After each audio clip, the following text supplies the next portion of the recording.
truck lurches to a halt. For 7 days, the world has been nothing but a blur of hunger and fear. We are prisoners. In their hands, the Americans. Every poster, every newsreel from home screamed of their barbarism. Now their faces are grim, their rifles held loose but ready. A sergeant walks down the line, his eyes scanning each of us.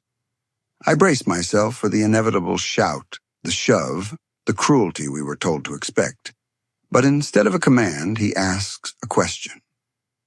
And the answer will lead not to a punishment, but to an act we never imagined. By the early winter of 1944, the tide of war in Western Europe had irrevocably turned. The great German retreat from France was a maelstrom of collapsing fronts and logistical nightmares. Caught within this chaos were not just combat soldiers, but the vast support network that kept the German war machine running. Among them were thousands of female auxiliaries known as Helferinnen. They were clerks, telephone operators, and medics, cogs in a system that was now grinding to a halt. For one group of these women, the war ended not with a bang, but with the quiet rumble of an American military truck bringing them to a temporary prisoner of war camp. Their capture marked the end of their service, but the beginning of a profound uncertainty, an uncertainty colored by years of relentless propaganda. The Third Reich's Ministry of Propaganda, under Joseph Goebbels, had painted a terrifying portrait of the Allied soldier. The Americans, they were told, were gangsters and degenerates, a culturally bankrupt people who waged war with savage brutality. Newsreels and posters depicted them as monsters who would show no mercy. For these captured women, this was not just political rhetoric. It was the only reality they knew. Every glance from their American guards was interpreted through this lens of fear.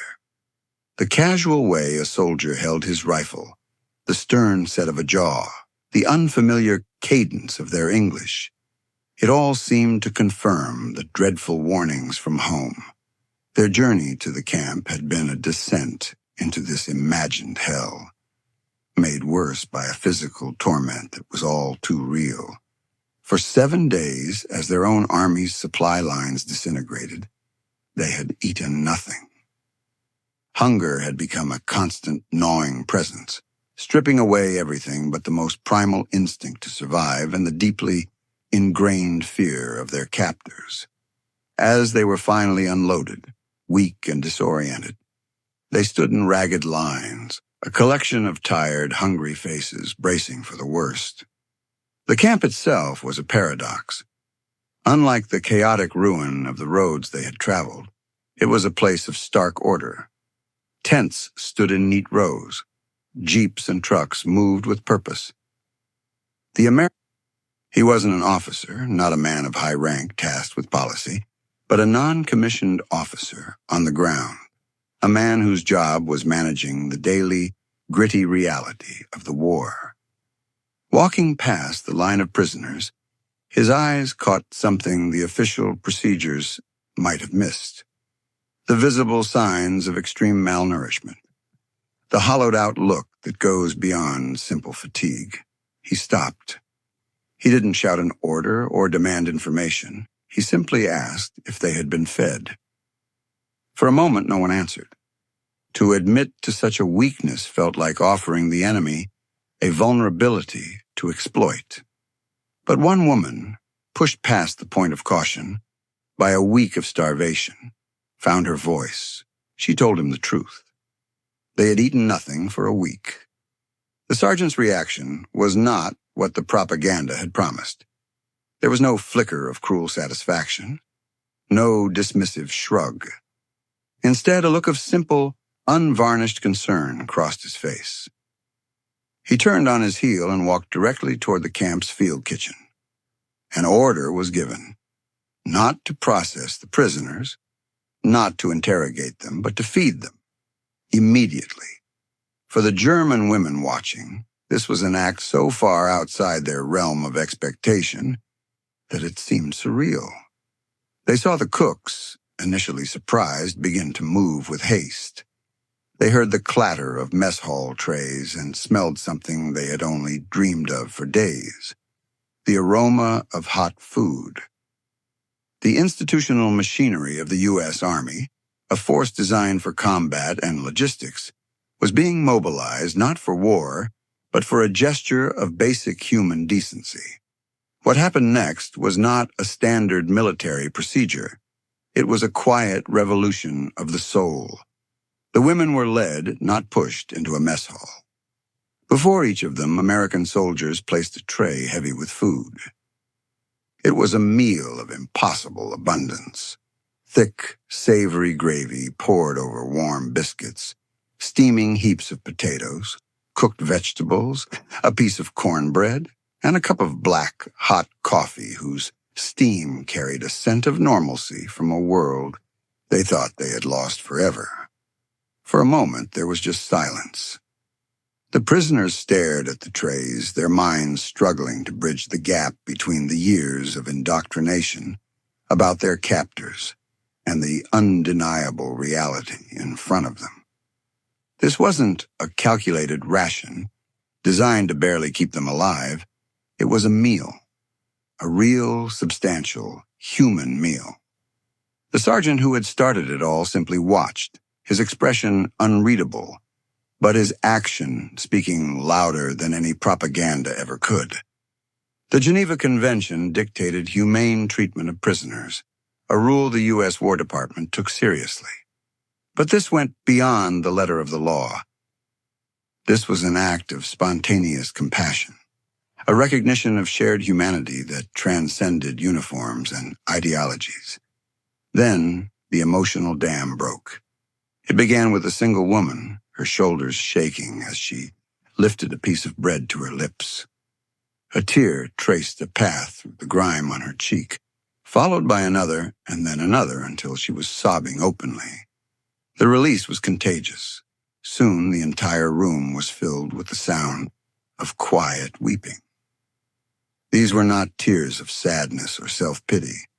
They were tears of profound, overwhelming relief and a shattering disbelief. The physical relief from the agony of starvation was immense, but it was dwarfed by the psychological shock. In that moment, the carefully constructed image of the monstrous American enemy crumbled into dust. These men were not the barbarians from the newsreels. They were human beings who saw other human beings suffering and chose to help.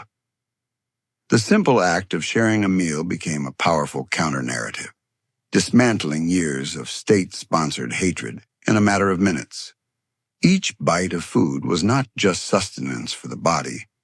It was an antidote to the poison of propaganda that had infected their minds for so long. They were being treated not as the enemy, but as people. This initial act of kindness was not an isolated event. In the days that followed, the women received proper medical attention. Doctors and medics tended to the effects of prolonged malnutrition and the hardships of the retreat. The entire process was defined by a level of professionalism and care that further cemented their new reality. They had been prepared for a fight for survival in a brutal prison camp. But instead, they found an environment of structured, almost gentle rehabilitation. The American soldiers went about their duties, processing the prisoners according to protocol. But the initial encounter in the mess hall had set the tone for everything that followed. The power dynamic of captor and captive remained, but it was now stripped of the terror they had been taught to expect. The war was not over, but for these women, their personal war, the one waged in the mind against fear and dehumanization, had come to a sudden and unexpected end. This experience would become a defining memory, a story they would recount for the rest of their lives. It was a testament to the fact that even in the heart of the 20th century's most destructive conflict, individual choices could still tip the scales toward compassion.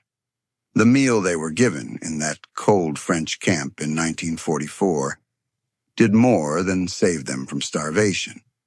It restored a piece of their faith in humanity, a faith that the war had done its very best to extinguish. It proved that sometimes the most effective weapon against an ideology of hate is not a bullet, but a simple act of kindness.